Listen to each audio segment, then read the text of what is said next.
വല്ലാത്ത പൊന്നാൻ്റെ ചങ്ങാനത്ത് കണ്ടങ്ങള് സൂം ചെയ്ത് കാണിച്ചു തരട്ടോ. ഉറപ്പില്ലാത്ത ചെകിടി മണ്ണ്, ഞങ്ങളവിടെ ചവിടി മണ്ണ് എന്ന് പറയും. അതിൻ്റെ ഭാഗമാണ് ആ കിടക്കുന്നത് കംപ്ലീറ്റ്. ഇത് കണ്ടോ, ചവിടി മണ്ണാണ്. ഇതിൻ്റെ മേൽഭാഗത്ത് ഇതെന്ന് പറഞ്ഞു കഴിഞ്ഞാൽ ഇപ്പോൾ കാക്കഞ്ചേരി ഉള്ളത്.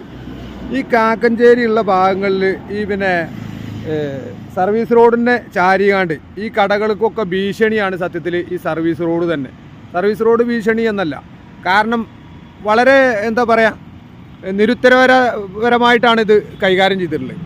ഇതിൻ്റെ കാര്യങ്ങൾ കണ്ടെങ്കിൽ അപ്പുറത്ത് ഇതുമാതിരി ഇടിഞ്ഞു, ഇതുപോലെ ഇവിടെ ഇടിയാൻ സാധ്യതയുണ്ട്. ആ ബിൽഡിങ്ങും മറ്റു കാര്യങ്ങളൊക്കെ പോകും. എന്നിട്ട് അവർ ഉപായം കൊണ്ട് ഓട്ടയടച്ചിക്കുകയാണ്. ഈ ഹൈവേ അതോറിറ്റി ചെയ്ത പണിയാണിത്. ഇതുപോലെ തന്നെ മറവിൽ ഒരുപാട് തമ്മാടിത്തരങ്ങൾ നടക്കുന്നുണ്ട്. ഈ സർവീസ് റോഡിൻ്റെ പേര് പറഞ്ഞിട്ട് ഇങ്ങോട്ട് നോക്കുകയാണെങ്കിൽ തീരെ മേൽഭാഗത്ത് നല്ല ഉറപ്പുള്ള മണ്ണുകളായിരിക്കും.